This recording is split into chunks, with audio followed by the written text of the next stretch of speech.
Whoa,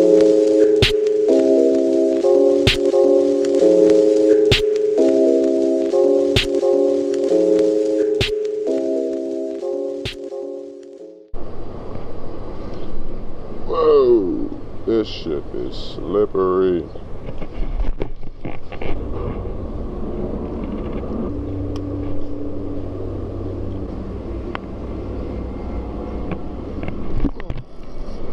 That's something. Oh, it's a nice sized bass. Woo, yeah. Oh, that's a nice one. We'll take that one. All right, you guys got first blood right here. He is a skinny fish, dude. Yeah, a little largemouth. Yeah, probably like pound and a half, 2 pounder. Strong fight though. He didn't want to come up at first. Well, come back in. It's always nice to break the ice on a fish like that. So, hopefully there's more where that came from. That came off of the Guggen's trench hog, black and blue. Just dyed the tails a little bit. Just slowly crawling across the bottom. Let's see if I can get another one here. That's another one. Oh, he must have been small. All right, you guys, so I think they got used to seeing the trench hog in that color. So what we're gonna do is we're gonna throw a different bug at them, a different creature bait, in a slightly different color. A little tip for you guys, you might find that doing that, throwing in the same exact spot where you've been catching fish and then it started to slow down. I swear, planes have like radar for when people are talking. If you guys didn't get what I said, basically what I was saying was, you know, if you're throwing a bait, you know, and you caught a couple of fish on it and then, you know, 30 minutes to an hour goes by, you stop catching fish. If you switch up the creature bait, give them a different presentation, and then also give them a different color, they might actually start to pick back up and start hitting again. Because, you know, fish aren't the smartest things in the world, they're not the brightest creatures in the world, but they're also not the dumbest creatures in the world. Like, if you get used to seeing something over and over again, you know, you're gonna stop hitting it. So we're gonna see if that holds true. I'm gonna throw a little bandito bug. I'm throwing the blue baby color, and I'll probably still dye the tails a little bit so that they can get that little that attractant, and then also that it'll give off like that bluegill effect. That blue baby color, it actually shows up pretty decently in the water, especially with those claws dyed. So yeah, it's a totally different presentation. It's a smaller, more compact presentation. So we're gonna see if these fish respond to that different presentation.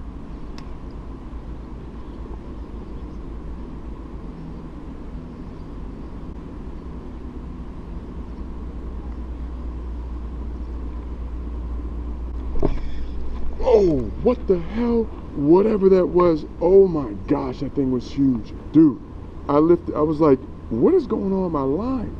He must have hit it on the way down and just like slowly started to swim off with it. I don't know what that was, but that was the weirdest thing in the world, dude. I was like lifting up on my line to find out where my lure was, and it just felt like it was like my stuff was cut off. Woo! Well, I guess you guys, that proves that theory. If you change up your you know, if you change up your presentation a little bit, what I was saying earlier, you know, it holds true. Damn, that fish was huge. Damn it, man. Is that a fish? I think that's a fish. Yep. Oh, oh no! No! Oh man, that was a huge bass. Dude, I don't know what it is about this bandito bug, but they friggin' love this thing.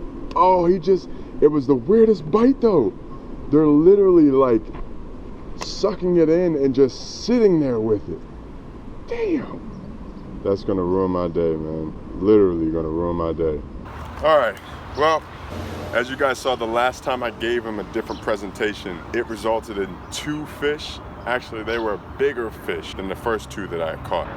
This is what happened. She probably hit it as soon as it like got down to her level. She sucked it in and just like sat there with it, and then just started to slowly swim off out of the tunnel. Because when I pitched it under the tunnel, what happened was she picked it up, And then, you know that feeling when it feels like you've got nothing on the end of your line, like your line snapped and it's just like a feather.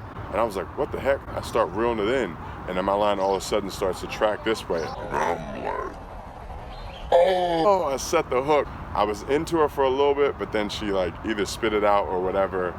And then the next one, I actually laid into her.